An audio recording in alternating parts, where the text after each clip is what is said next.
एक बार की बात है, किसी शहर में एक बड़े से पेड़ पर एक पक्षी रहता था, जिसका नाम था सिंधुक। सबसे चौंकाने वाली बात यह थी कि उस पक्षी का मल सोने में बदल जाता था। ये बात किसी को भी पता नहीं थी। एक बार उस पेड़ के नीचे से एक शिकारी गुजर रहा था। शिकारी उस पेड़ के नीचे आराम करने के लिए ठहरा। वो आराम कर ही रहा था कि इतने में सिंधुक पक्षी ने उसके सामने मल त्याग कर दिया।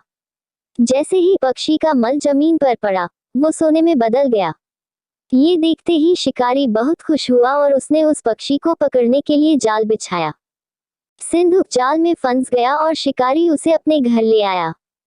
पिंजरे में बंद सिंधुक को देख शिकारी को चिंता सताने लगी कि अगर राजा को इस बारे में पता चला तो वो न सिर्फ सिंधुक को दरबार में पेश करने को कहेंगे बल्कि मुझे भी सजा देंगे।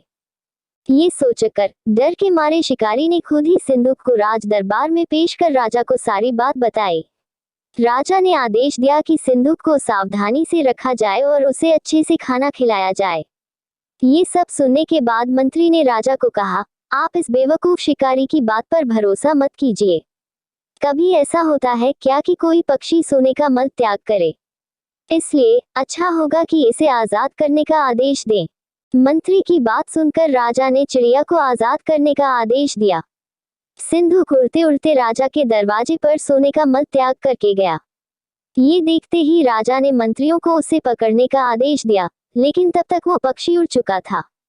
उड़ते उड़ते सिंधुक कह गया, मैं बेवकूफ था जो शिकारी के सामने मल त्याग किया। शिकारी बेवकूफ था जो मुझे राजा के पास ले गया। राजा बेवकूफ था जो मंत्री की बात में आ गया।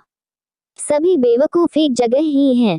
कहानी से सीख, कभी भी दूसरे की बातों में नहीं आना चाहिए और अपने दिमाग से काम लेना चाहिए।